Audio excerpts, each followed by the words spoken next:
I'm Mr. Shea from the Ridgefield Library, and today we are celebrating LGBT History Month by making a rainbow flag magnet puzzle. It looks like this. 1 minute Pride flag history. For a long time in the United States, people who were lesbians or gay, bisexual, or trans were treated unfairly. Because of this, they had to hide that they were different. Then, in the 1960s and 70s, people like Marsha P. Johnson and Sylvia Rivera fought for equal rights at places like Stonewall Inn in New York City and Compton's Cafeteria in California. People began marches called gay liberation marches. Big groups of people would march down the street. They were not hiding anymore.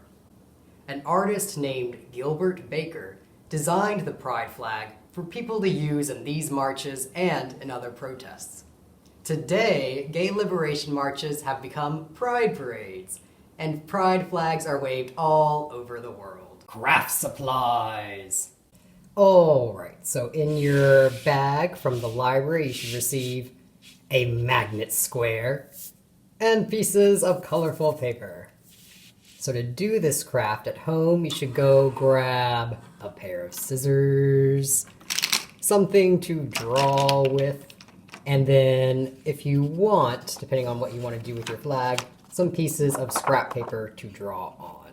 Let's make our flags. So in your kit, you will also see, actually I'm just going to put it on the screen, these different examples of the pride flag that people have made over the years.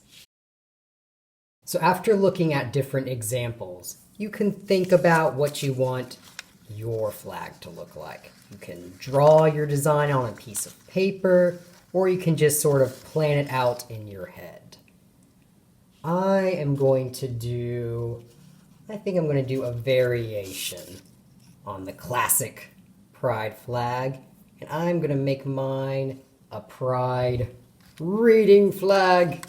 Oh, I have an extra purple there. So I'm going to start by sort of mapping out where I'm going to put everything.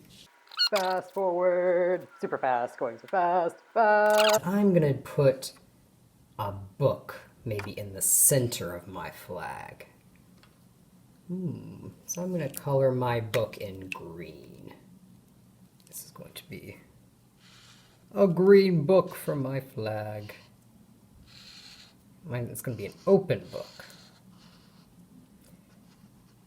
So you could do something you're interested in, you could do a sport you like, or something that represents your family.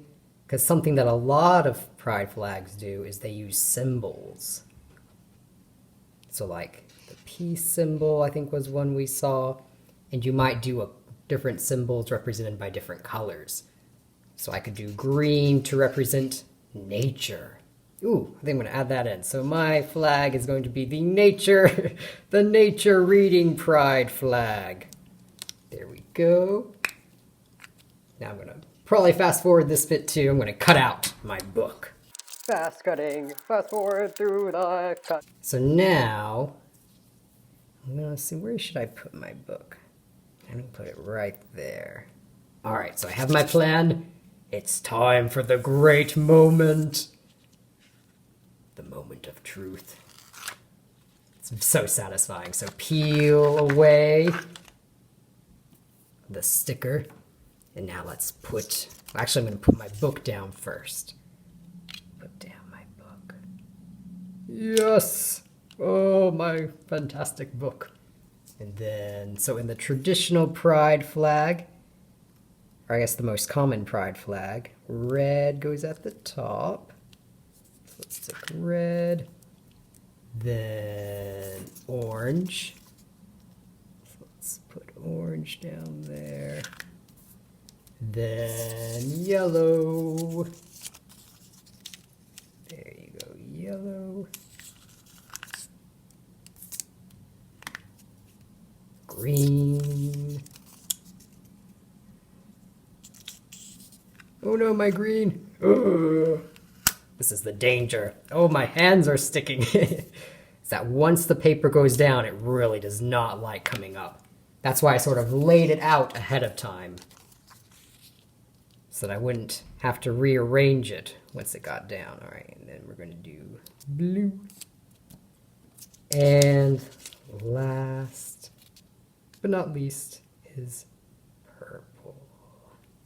There we go. Yay. All right, so now I have my beautiful flag.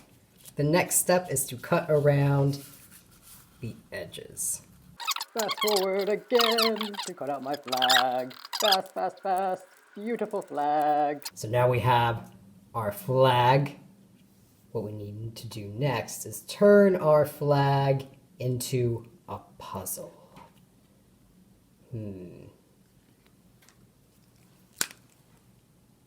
So I'm going to sort of design, can you see that? If you use a marker, depending on the marker, it'll kind of show up and you can design what you want your puzzle to look like. But if you don't want to go that route, I'm going to cut out just this first one.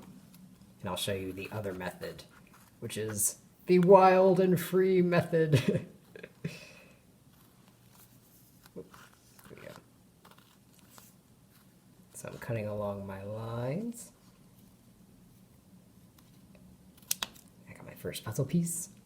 But if you don't want to do that, you can also just cut without making any lines. It's the final fast forward. Ta-da! Yay, magnets! Now, after trying my magnet puzzle on various magnetic surfaces here at the library, I can tell you it did not stick to our staff fridge. So it might not stick to your refrigerator at home. It did stick to this book cart, and it stuck to our staff sort of magnetic sheet that we use to keep track of who's in the building. So try it out on different surfaces and see where you can make it stick. I hope you had fun and that you made a pride flag magnet puzzle that you are very proud of. We'll see you next time. Bye.